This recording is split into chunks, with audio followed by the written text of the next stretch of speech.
OX판을 가지고 있다 없다 토크를 했었거든요. 맞아. 근데 이제 수의사님이시다 보니까 질문을 보면 OX로 하기가 좀 힘들겠더라고요. 그래서 그냥 오늘은 그냥 진행을 할 거고요. 네. 그래서 오늘의 톡타뷰 인터뷰의 제목은 무럼무럼무럼무럼표?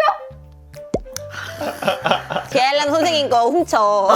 무엇이든 물어보세요. 물어보게. 오늘부터 저희 거 하겠습니다.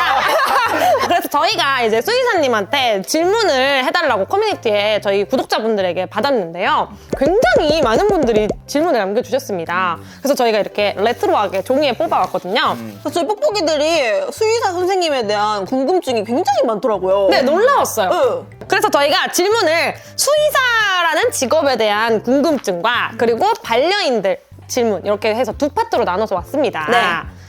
그래서 일단은 첫 번째는 수의사라는 직업에 대한 질문을 먼저 드리려고 하는데요. 첫 번째 질문입니다. 일단 수의사가 되려면 어떤 면으로 노력을 해야 하는지, 네. 그리고 수의사가 되려면 어떻게 공부를 해야 하는지, 뭐 대학교를 어디로 가는 게 좋을지, 네. 그리고 수의사가 장래희망인데 무엇을 공부하고 배워야 하는지 이런 질문이 있습니다. 저도 궁금해요. 그렇죠. 왜 궁금하세요?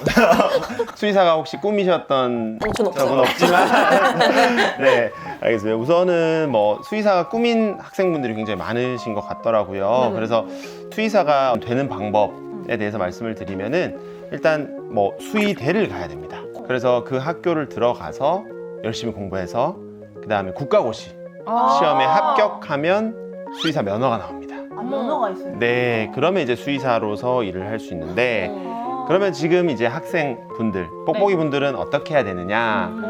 열심히 공부를 해야 돼요. 네. 그 대학을 가야 일단은 네, 대학을 가기 위해서 공부를 해야 되면서 저는 추천드리는 부분이 이제 동물을 안 키워본 학생들도 있을 건데요. 네. 동물 키워보고 안 키워보고는 정말 큰 차이가 있거든요. 함께 지내보고 안 지내보고가 큰 차이가 있어서 만약에 뭐 여건이 된다면 동물과 함께 하는 시간을 좀 가져보면 좋을 것 같고요. 뭐 직접 키워보진 못하더라도 어디 뭐 애견이 있는 뭐 애견 카페나 아니면 이런 이제 환경에 많이 가봐서 본인이 어떤 동물에 대한 마음이 있는지 그런 부분들을 좀 확인해 보시면 좋을 것 같아요. 그래서 아까 선생님이 말씀하셨던 것처럼 또 연관된 질문이 바로 있거든요.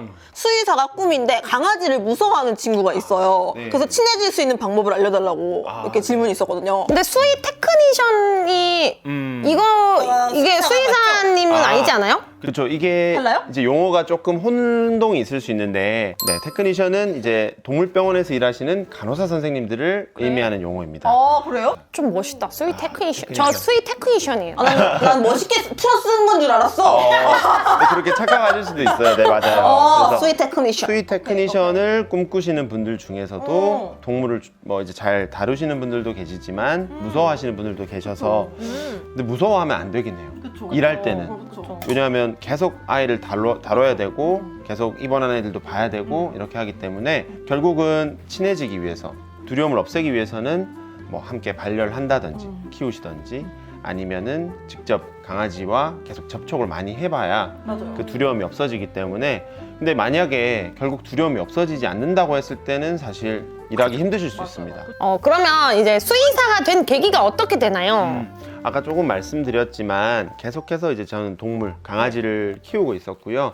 하늘이라는 아이가 있었어요. 그 아이가 이제 계속 저와 함께 성장하면서 어떤 동물에 대한 관심, 그 동물병원도 제가 어릴 때 한 번씩 가보니까 수의사 선생님들에 대한 어떤 존경심이 들더라고요. 그래서 이제 꿈을 수의대로 가기로 결정을 했고, 그래서 오고 나서도 한 번도 후회하지 않고, 네, 계속 하고 있습니다. 그러면 우리는 어릴 때 엄마가 강아지를 못 키우게 해서 수의사가 되지 못한 거네. 결론은 그런 걸로. 그렇죠. 제가 원래 수의사가 될 수 있을 뻔했는데 정말 아쉽게도 병원은 많이 가서 의사는 될 수 있었잖아. 아니야, 난 병원을 많이 안 갔어요. 어릴 때 건강했거든요, 제가. 내가 건강했어. 네, 의사가 별로 안 만났어요. 빨리 다음 질문으로 넘어가겠습니다. 이거는 조금 예민할 수 있는 질문인데요. 수의사 선생님의 연봉을 궁금해하는 친구가 있는데 맞아요. 이게 조금 액수로 말씀하시기는 좀 그렇잖아요. 근데 저도 약간 궁금한 부분이 이제 저희 같은 경우에는 약간 회사원이나 이런 분들은 이렇게 월급처럼 이렇게 받잖아요. 그렇죠. 근데 이제 수의사 선생님들은 이런 부분이 어떻게 되는지. 저희도 똑같습니다. 이제 페이닥터, 그러니까 이제 본인이 병원을 오픈하지 않고 개원하지 않고 일하게 되면 그냥 회사원처럼 이제 급여를 받게 되는 건데 그 처음 첫 해 일하는 수의사를 뭐 인턴 수의사 이렇게 표현을 하거든요. 한 3,600에서 한 4,000 사이 정도? 꽤나 높은데요. 월 한 300에서 뭐 한 350 그 정도 사이로 시작이 그렇게 되는 거고 병원을 개원하고 나면은 사실 네. 그 범위는 이제 아주 차이가 많이 나게 됩니다. 개원한 선생님이 괜찮겠네요. 네, 어떤 병원인지는 이제 사람마다 다르지만 개원하는 기준은 보통은 본인이 벌던 급여의 적어도 2~3배는 벌고자 네, 왜냐하면 투자하는 금액도 많고 그다음 리스크도 크고 해서 네. 그래서 그런 부분들을 조금 고려하셔서 진로 선택에 도움이 되시면 톡터뷰는 여기서 마치겠습니다. 더 이상의 질문. 궁금한 게 다 끝났어요, 지금. 와. 수의사가 하는 일이 궁금한 친구가 있습니다. 수의사가 하는 일은 쉽게 생각해서는 뭐 동물들을 치료하는 쪽만 생각하실 수도 있을 것 같아요. 네. 그 분야를 이제 임상이라고 합니다. 임상. 네, 비임상도 있어요. 그러면 크게 이렇게 임상, 비임상이 나뉘는데 그럼 임상이라 하면 제일 많이 아시는 게 소동물 임상. 강아지, 고양이, 네, 스몰 애니멀. 그 손 말고! 비임상 쪽은 이제 다들 잘 모르실 수 있을 것 같아요. 그러니까 임상이 아닌 비임상으로도 꽤 많은 비율로 수의사 선생님들이 가시거든요. 수의직 공무원이 일단 있고요. 뭐요? 공무원이 있고 그 다음은 뭐 제약회사. 제약회사. 제약회사에서도 실험 동물들이 있죠. 그런 이제 실험 동물들을 관리하시는 분들도 계실 수 있고, 네. 그 다음으로는 뭐 검역원.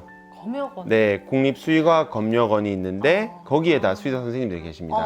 그 다음은 뭐 군인도 있습니다. 군견. 군견도 있고요. 그 다음에 군대에서의 어떤 식품 관리 같은 경우에도 수의사 선생님들이 하시고 저도 이제 수의 장교를 나와서 거기서 이제 군견을 보지는 못했지만 식품 관리 이런 걸 좀 했었었고 그런 거 말고도 일반적인 회사도 있을 수 있고요. 아니면 어떤 연구원 쪽 아니면 학계에 남아서 어떤 연구를 더 할 수 있는 네, 그런 다양한 분야가 사실은 있습니다. 그래서 뭐 동물 치료뿐만 아니라 다양한 분야가 있기 때문에 네, 그런 쪽으로 관심을 굉장히 무궁무진하네요. 이걸 꼭 물어보고 싶었는데 선생님 동물보건사 자격증 외에도 따면 좋은 자격증이 있을까요?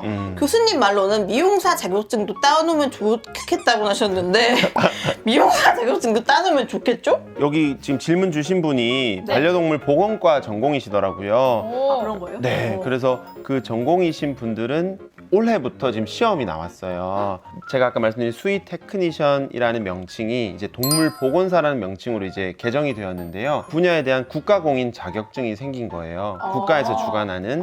그래서 지금 이 시험을 아마 준비 중이실 거고 이 시험을 치르게 되면은 이제 동물 보건사 자격증이 나오게 됩니다. 그래서 이 자격이 없더라도 동물병원에서 근무하는 건 가능해요. 네.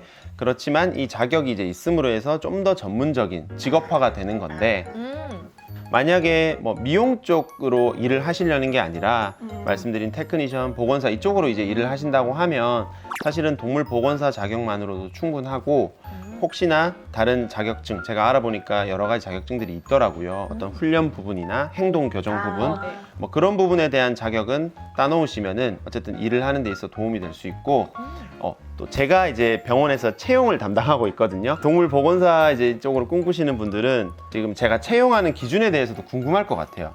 사실 그게 제일 중요하잖아요. 개꿀팁 나갑니다. 제가 보는 기준이 다른 병원에서 보시는 기준이랑 다를 수는 있는데 저는 이제 한 100여 명 정도를 본 것 같아요. 면접을. 또 이력서를 봤을 때 자격이 별도로 그동안 필요하지 않았다 보니까 그냥 넣으시는 분들 계세요. 그냥. 그런 분들은 저는 아예 면접 보지도 않고 이력상 동물 관련 자격증이 있거나 아니면 소개서, 자기 소개에 그동안에 어떤 동물병원에서 일하고 싶었던 이유나 아니면 동물을 잘 키워왔었다 아니면 관련 과를 전공하고 있다 이런 부분들이 있으면 훨씬 그런 분들이 이제 진정성도 있고 이 분야에 대한 관심과 열정이 있다고 느끼기 때문에 그런 경우에 저는 이제 면접을 보고 채용을 결정하긴 했거든요.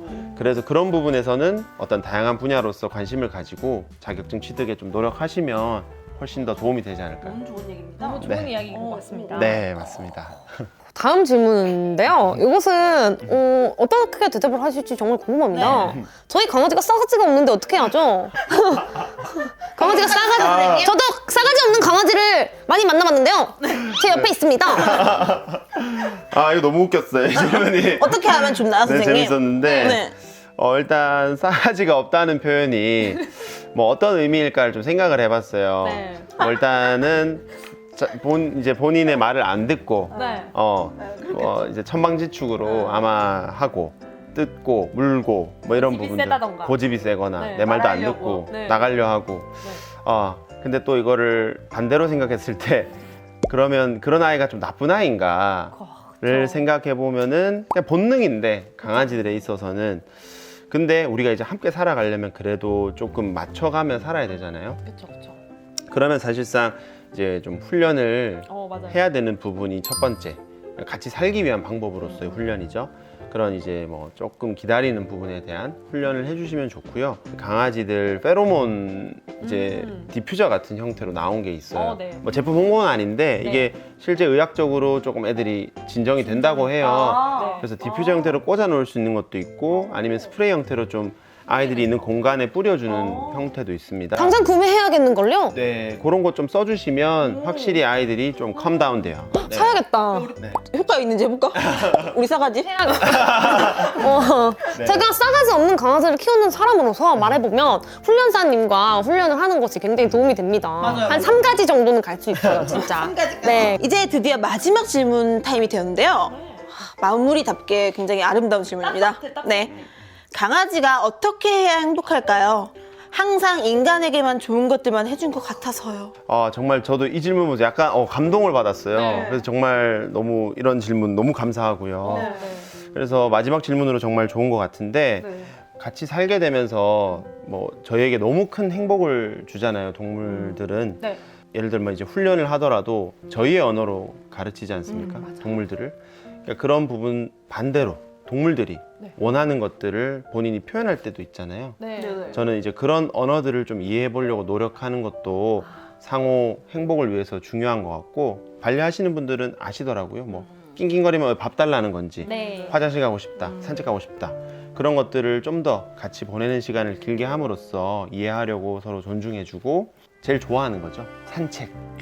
근데 잘 안 돼요. 현대인들은 잘 안 되다 보니까 저는 꼭 아직 반려견을 데려오지 않으신 분들도 본인이 좀 산책을 해줄 수 있는지 그 여건을 한번 확인해 보시고 그리고 지금 반려하시는 분들도 지금까지 좀 바빠서 우리 아이들의 행복을 조금 그걸 신경을 못 써줬다면 산책만 해줘도 됩니다. 다른 거 더 필요가 없어요. 산책해 주시고 뭐 조금 아파 보이면 병원 좀 데려가 주시고 그런 부분들을 좀 더 챙겨 주시는 게 우리가 같이 살아가는 데 있어서 뭐 같은 행복이 아닐까 생각이 들어요.